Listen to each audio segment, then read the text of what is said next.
Pada pasal 1 dari suratnya kepada jemaat di Filipi ini, Paulus telah menjelaskan mengenai posisi, berkat, dan tanggung jawab yang diberikan kepada orang percaya. Di pasal yang kedua, Paulus akan menjelaskan kepada mereka bagaimana sikap hidup orang percaya yang telah dan sedang menikmati persekutuan dengan Kristus.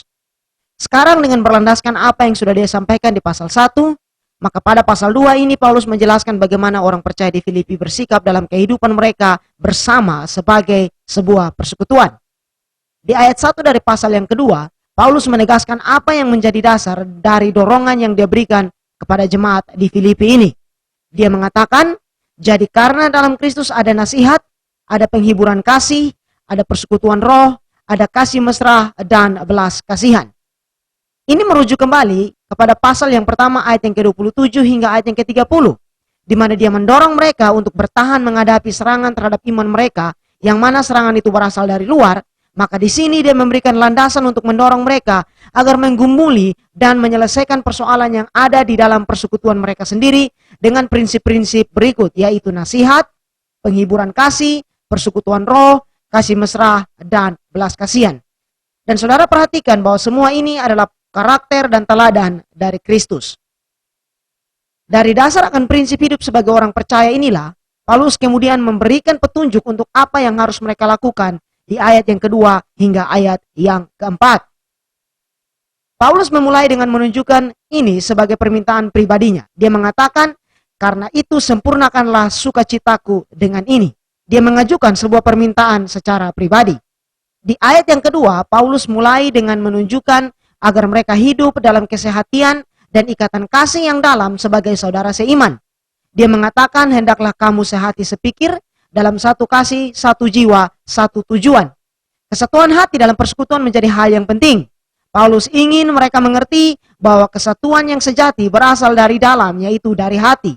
Itulah mengapa Paulus memulai dengan hal-hal ini sebagai ukuran untuk memurnikan motivasi dan sikap hati yang benar di hadapan Tuhan. Lalu bagaimana mengaplikasikan atau menerapkan sikap kesatuan hati ini dalam hidup bersama dengan saudara seiman lainnya? Jawabannya ada pada ayat yang ketiga hingga ayat yang keempat. Dengan tidak mencari kepentingan sendiri atau puji-pujian yang sia-sia, sebaliknya hendaklah dengan rendah hati yang seorang menganggap yang lain lebih utama daripada dirinya sendiri. Dan janganlah tiap-tiap orang hanya memperhatikan kepentingannya sendiri, tetapi kepentingan orang lain juga. Paulus menunjukkan dua hal pertama yang perlu dihindari atau yang tidak boleh dilakukan, yaitu yang pertama adalah dengan tidak bersikap egois. Dia mengatakan tidak mencari kepentingan sendiri. Yang berikut adalah dengan tidak menjadi orang yang haus akan pujian atau pengakuan. Dia mengatakan tidak mencari puji-pujian yang sia-sia. Artinya penting untuk bertumbuh dalam sikap rendah hati. Kemudian Paulus menunjukkan apa yang harus dilakukan, yaitu hendaklah dengan rendah hati yang seorang menganggap yang lain lebih utama daripada dirinya sendiri.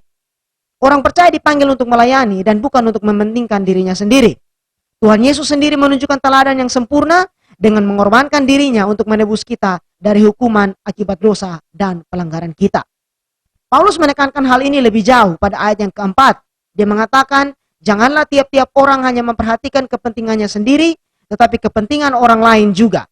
Bahwa kumpulan orang-orang percaya disebut persekutuan, yang dalam bahasa Yunani memakai kata koinonia, yang memiliki gagasan saling berbagi.